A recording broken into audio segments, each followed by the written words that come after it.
10h37, à l'écoute de Chant Inter, la polyarthrite rhumatoïde est la plus fréquente des diverses formes de rhumatisme inflammatoire chronique regroupées sous l'appellation arthrite. Aujourd'hui, nous sommes mercredi 12 octobre 2011. Nous célébrons partout dans le monde la journée mondiale de cette maladie. Nous allons en parler tout de suite avec Dr Selwa El-Grissi Aboudrar, rhumatologue, présidente de la Société marocaine de rhumatologie. Docteur, bonjour. Bonjour madame. Alors avant de parler de la polyarthrite rhumatoïde, nous allons bien sûr vous poser cette question. Quelle est la situation au Maroc ? De la polyarthrite ? Oui. C'est un rhumatisme inflammatoire qui est méchant, qui est grave, qui est redoutable. D'accord. Et qui est relativement fréquent puisqu'il concerne 1% de la population, c'est-à-dire près de 300 000 personnes sont concernées par cette maladie. Au Maroc. Au Maroc. Au Maroc, c'est des proportions qui sont à travers le monde à peu près équivalentes. Au Maroc, on pourrait peut-être penser qu'on a des formes qui restent encore relativement méchantes et qu'on a un déficit en information concernant cette maladie. Et comme on le verra sûrement au cours de notre entretien, il vaut mieux la connaître pour l'attaquer suffisamment tôt. Très bien, il faut toujours connaître son ennemi. Absolument, bien. Pour avoir les meilleures armes. Très bien. Alors, docteur Selwa El-Grissi, tout de suite une petite définition. Alors, la polyarthrite rhumatoïde, c'est un rhumatisme inflammatoire chronique, c'est-à-dire une maladie qui atteint les articulations. C'est une maladie articulaire qui, dans ses formes les plus agressives, peut détruire les articulations, déformer les articulations. Elle sévit au niveau des mains et des pieds et elle peut conduire à un handicap important. Elle peut aussi réduire l'espérance de vie de 5 à 10 ans quand elle n'est pas prise en charge. C'est une maladie qui concerne plutôt la femme dans la force de l'âge, de 25 à 45 ans, 50 ans. Et on peut imaginer ce que représente le poids, le fardeau, pour une maladie pareille, chez une femme jeune, et aussi au niveau de la société, de la famille, de la société, qu'est-ce que cela peut induire comme conséquence. Bien. Alors, les symptômes de cette maladie, docteur El-Grissi? C'est une maladie qui survient sans crier gare. Ça concerne toutes les femmes à partir d'un certain âge? N'importe Est-ce que ça coïncide avec la ménopause? Non, pas forcément. N'importe laquelle des femmes peut être atteinte par une polyarthrite rhumatoïde. Elle ne fait de différence ni dans la classe sociale, ni dans les moyens, ni dans les conditions familiales. C'est une maladie qui peut concerner n'importe qui. Elle est 4 fois plus fréquente chez la femme que chez l'homme.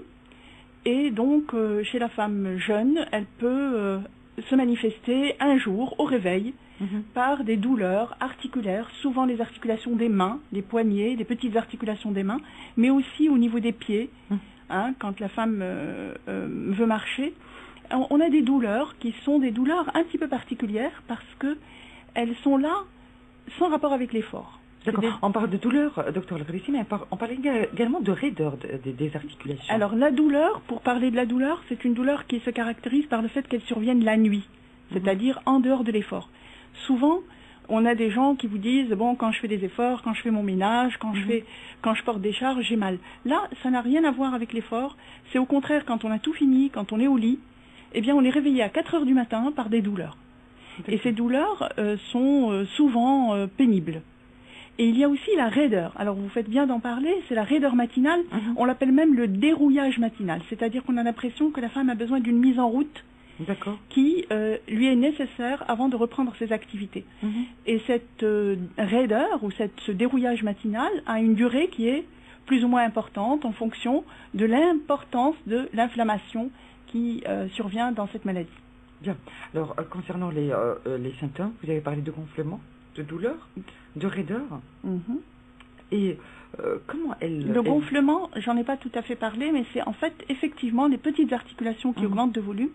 Et c'est en fait, c'est la synoviale, c'est une sorte de tissu qui tapisse l'intérieur des articulations, qui se met à produire beaucoup de liquide et à être inflammatoire. Et donc on se retrouve avec des articulations enflées, douloureuses, chaudes, qui handicapent. Bien.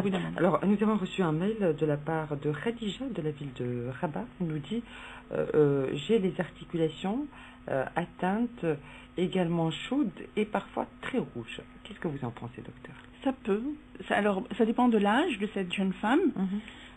Quand c'est une adolescente, d'abord ça dépend du siège des articulations, quelles sont les articulations qui sont concernées, sachant que la polyarthrite rhumatoïde peut se manifester au niveau de toutes les articulations, mais elle a une prédilection pour celle des mains et des pieds. Ça dépend de l'âge, par exemple, sachant que le rhumatisme inflammatoire peut concerner le bébé, et l'enfant et l'adolescent, et puis ça dépend de... ça peut être une polyarthrite rhumatoïde, mais ça peut être autre chose. Donc pour ça, il faut qu'elle consulte un spécialiste, qui est a priori le médecin rhumatologue, qui va faire des analyses, qui va reconnaître la polyarthrite rhumatoïde ou pas, et la mettre sous un traitement adapté. Bien. Docteur Lagrissi, comment évolue la maladie? Il y a plusieurs possibilités. Soit on a la chance, enfin la meilleure chance qu'on ait, c'est de ne pas avoir la polyarthrite rhumatoïde. Maintenant, quand on a la malchance d'en avoir une, il se peut qu'on ait une forme bénigne, donc qui va se manifester par des douleurs, des gonflements, etc., qui va être identifiée, prise en charge et contrôlée par des traitements codifiés, bien connus et relativement simples. Il y a malheureusement des formes beaucoup plus méchantes, beaucoup plus agressives, qui ne répondent pas à ces traitements simples et qui exigent des traitements puissants. Et si ces traitements ne sont pas instaurés dans les temps, eh bien, cette maladie détruit les articulations. Détruit les articulations. C'est-à-dire cette synoviale qui est là va se transformer en arme destructrice qui va s'infiltrer dans les jointures et qui va commencer à ronger les cartilages, puis l'os. Et à ce moment-là, on a des déformations qui vont s'installer.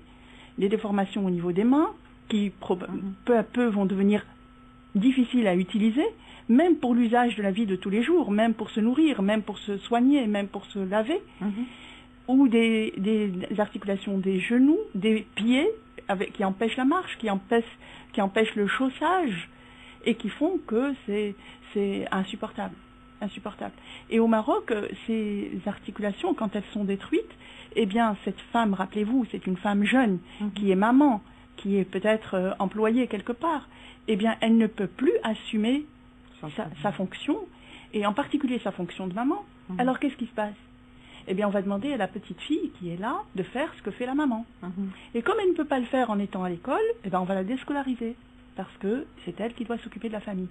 Et juste pour vous dire que c'est des conséquences socio-économiques très très lourdes, et sur lesquelles on voudrait attirer l'attention, parce que c'est une maladie qui est méconnue, et on saisit cette journée, on saisit cette occasion qui nous est offerte, et la tribune que vous m'offrez, je vous en remercie, pour sensibiliser les patientes et les amener à consulter vite, parce que quand on consulte vite, on peut traiter vite, et donc éviter le drame de la déformation et du handicap. Et sensibiliser nos autorités de santé pour leur dire c'est une maladie méchante, c'est une maladie redoutable, handicapante, qui coûte très cher à la société, qu'il faut absolument faire prendre en charge de manière totale et complète par les organismes de prévoyance sociale, ce qui n'est pas encore le cas chez nous. Elle est prise en charge à 70% par l'AMO et avec quelques difficultés à obtenir les bons médicaments au moment où il faut, parce qu'ils existent. On en parlera sûrement dans la deuxième partie de notre entretien. Très bien, marhaba bik, docteur Lagrissi, on parle de cette maladie, comme vous l'avez dit, qui est assez répandue au Maroc, touchant 4 femmes sur... plutôt 4 femmes. Un homme sur 4. Voilà.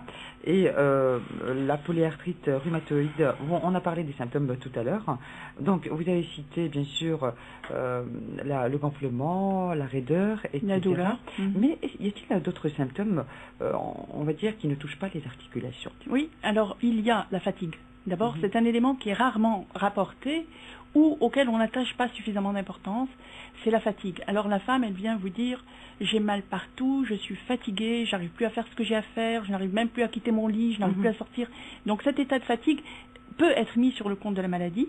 Et il y a aussi l'atteinte d'autres organes, comme les vaisseaux, comme le cœur, qui peuvent faire partie de la maladie rhumatoïde. Et ces atteintes-là signent la gravité de la maladie, parce que c'est des atteintes qui sont un peu plus durs à prendre en charge, qui relèvent de traitements plus lourds et qui peuvent même réduire la durée de vie. Bien. Alors, on dit que la polyarthrite rhumatoïde se manifeste souvent de façon symétrique, atteignant les mêmes articulations des deux côtés du corps. Ce signe la distingue de l'arthrose. Alors, expliquez-nous.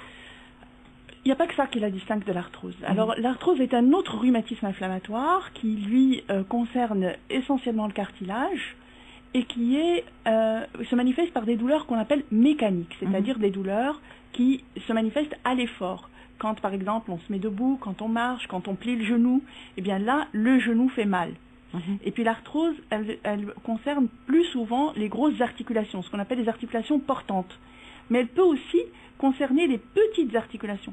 Et la différence avec la polyarthrite rhumatoïde, c'est que la polyarthrite rhumatoïde concerne les articulations des mains, mais pas celles qui sont près des ongles. D'accord. Ces dernières petites articulations qui sont près des ongles, en général, sont épargnées par la polyarthrite rhumatoïde, alors qu'elles ne le sont pas dans l'arthrose. Donc ça, c'est des petits trucs que le médecin spécialiste connaît et avec lesquels il fait une différence facile. Et l'arthrose, donc, a un pronostic qui est beaucoup moins sévère, parce que, voilà, on arrive à traiter, c'était un pronostic local. Alors que la polyarthrite, c'est une maladie qui atteint rapidement toutes les articulations et qui met en jeu tout l'appareil locomoteur avec une grosse difficulté. Et la douleur de l'arthrose, c'est une douleur qui survient donc à l'effort, alors que celle de la polyarthrite rhumatoïde survient au repos, au sommeil et au réveil. Très bien. Alors, vous l'avez dit tout à l'heure, donc c'est une maladie qui peut atteindre aussi le cœur, les yeux, la bouche, les poumons, les reins, et aussi ça peut provoquer une anémie inflammatoire. Oui. Oui, on en parle largement de cette manière-là, docteur Lagressier, pour vraiment partager l'information avec les auditeurs de Champ Inter, parce que c'est une maladie qui méconnue un peu, ce qu'on appelle une maladie très répandue. Voilà. C'est ce qu'on appelle une maladie de système, parce qu'effectivement, elle concerne plusieurs viscères et on peut avoir une anémie inflammatoire. Mais en général, pourquoi on ne la met pas au premier plan? Parce que l'anémie inflammatoire fait partie du tableau. D'accord. Et en général, quand elle est là, les autres signes sont là et le diagnostic est fait. L'anémie inflammatoire est un élément corollaire, c'est un élément à côté. D'accord. Mais ce n'est pas, on fait rarement le diagnostic d'une polyarthrite rhumatoïde dans le cadre du bilan d'une anémie inflammatoire. D'accord. D'accord. Et cette anémie inflammatoire nous pousse à préférer certains traitements plutôt que d'autres qui prennent mieux en charge cette anémie. Mais effectivement, l'anémie fait partie du tableau classique de la polyarthrite rhumatoïde. Bien. Nous avons reçu un autre mail de la part de Batoul de la ville de Casablanca. Elle dit « Fumer beaucoup durant plusieurs années augmenterait les risques de souffrir un jour de polyarthrite rhumatoïde. Également, les personnes dont un membre de la famille souffre de polyarthrite rhumatoïde, car certains facteurs génétiques contribuent à la survenue de la maladie. » Voilà, c'est une affirmation. Qu'est-ce que vous en pensez, docteur? Eh bien, Madame Batoul est bien informée. Oui. La polyarthrite rhumatoïde a une assise génétique. Il y a effectivement certaines familles où on a plus de polyarthrite rhumatoïde que dans d'autres. Oui. Ce n'est pas une maladie qui se transmet de mère en fille de manière systématique, bien évidemment, mais il y a effectivement certains terrains qui font que cette maladie apparaît plus que chez d'autres. Donc il y a une prédisposition génétique.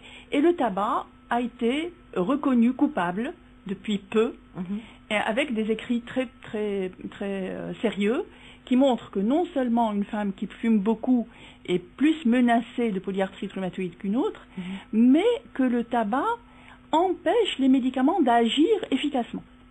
C'est-à-dire que quelqu'un qui est sous traitement de fond, parce que le traitement de la polyarthrite rhumatoïde, il y a ce qu'on appelle le traitement symptomatique qui contrôle les symptômes, et le traitement de fond qui va essayer de contrôler le génie évolutif de la maladie, eh bien il semblerait qu'une fumeuse on aura beaucoup plus de difficultés à contrôler cette maladie avec des petits moyens, et même avec les grands, si elle continue de fumer. Donc le tabac, voilà, il n'a que du mauvais. Bien, alors on y va tout de suite pour le traitement, docteur Lagressier. Le traitement de la polyarthrite rhumatoïde est un traitement qui est actuellement très codifié. On a carrément des guidelines, c'est-à-dire des recommandations qui font que dans telle situation on fait ceci, dans telle autre on fait cela. Et la Société marocaine de rhumatologie a mis au point des protocoles très précis. Donc on a les formes bénignes pour lesquelles on va donner un traitement de la douleur, de l'inflammation et un traitement de fond qui est connu, qui n'est pas cher, mais on déplore les ruptures de stock qui sont très problématiques et pour lesquelles on a écrit plusieurs fois des courriers, mais qui malheureusement font qu'on n'arrive pas à dépasser ce problème. On a des ruptures de stock qui sont très importantes. Et deuxièmement, il y a un autre traitement qui sont les biothérapies. Alors ça, c'est juste le miracle qui s'est opéré pour ces malades. C'est des médicaments qui sont extrêmement puissants. C'est des médicaments biologiques, des agents biologiques, qui font qu'on a un contrôle de la maladie. Un contrôle. On ne guérit pas la polyarthrite rhumatoïde, mais on la contrôle, on la met en rémission. Et donc aujourd'hui, le rhumatologue, grâce à ces médicaments, n'est pas là que pour constater les déformations et les dégâts de la polyarthrite rhumatoïde, mais il est là pour accompagner sa malade pour une mise sous contrôle de sa maladie. Et donc si on a la chance de recevoir cette malade dans des délais courts, c'est-à-dire dès les premières semaines, dès les premiers mois, eh bien on peut lui proposer des traitements et on la contrôle. On a ce qu'on appelle un time control, c'est-à-dire un contrôle serré de la maladie. On la voit au début, tous les mois, etc., pour voir dans quelle mesure il faut la laisser sous un traitement de fond simple et classique ou s'il faut passer à l'étape supérieure qui est celle de la biothérapie. Et alors cette biothérapie, quand on l'instaure, les gens sont miraculés. Miraculés. C'est-à-dire que quelqu'un qui ne dormait pas, qui ne marchait pas, qui souffrait, qui était handicapé, eh bien se transforme à nouveau en une maman affectueuse, capable de soigner son enfant, de l'entretenir, de travailler pour lui et pour elle. Parce que on met notre personne, en général la maman marocaine est souvent mise entre parenthèses parce qu'elle est au service des autres. Oui. Mais pour elle, elle réalise, quand elle réalise qu'elle a pu dormir une nuit complète sans se réveiller et sans souffrir le matin, elle considère qu'elle est bénie des dieux. Très bien. Alors, un message à toutes les personnes qui nous écoutent ce matin sur les ondes de Chemin de Terre qui sont peut-être touchées par cette maladie. Si vous êtes une femme, même un homme d'ailleurs, que vous avez des douleurs dans les articulations, souvent celles des mains, des pieds, et que ces douleurs-là surviennent la nuit, réveil vers 3-4 heures du matin, avec une impression de dérouillage le matin, une raideur le matin, il n'y a pas de forte chance, mais posez-vous la question, est-ce que ce n'est pas une maladie rhumatismale qui se déclare? Et dans ce cas-là, il faut consulter son médecin qui rapidement verra l'intérêt de vous envoyer chez un spécialiste qui est le médecin rhumatologue. Et à partir de là, il vous examine, il sait faire la part des choses relativement vite et avec des examens minimums biologiques, échographiques, puisque aujourd'hui nous avons la chance de disposer d'un outil très puissant dans le diagnostic, parfois radiologique, eh bien on fait le diagnostic. Le diagnostic est facile à faire. Et on commence le traitement très rapidement. Et quand on commence le traitement très rapidement, eh bien on a des chances de voir sa maladie contrôlée. Il y a deux traitements. Le traitement simple, qui est le méthotrexate, qui est donc connu et codifié, et les biothérapies auxquelles on peut avoir recours. Alors il faut savoir que c'est des médicaments qui sont évidemment très puissants, dit dangereux s'ils sont utilisés pas de la bonne manière, s'ils ne sont pas bien contrôlés. Le rhumatologue sait comment il faut faire, et donc il faut trouver son médecin, lui faire confiance et se faire accompagner. Très bien. Je pense que nous avons fait le tour, docteur Larvessi. Après, juste une petite question. Je vais vous donner 1 minute. Vous êtes président de la Société marocaine de rhumatologie. Alors, quels sont les buts de cette société? À ce titre, en tant que présidente, je voudrais interpeller par les biais des ondes nos responsables de la santé publique pour les sensibiliser à la souffrance de nos malades. Ces malades-là d'ailleurs, nous sommes sur un programme avec le ministère de la Santé pour faire de la polyarthrite rhumatoïde une cause nationale et faire en sorte à ce que nos malades soient pris en charge.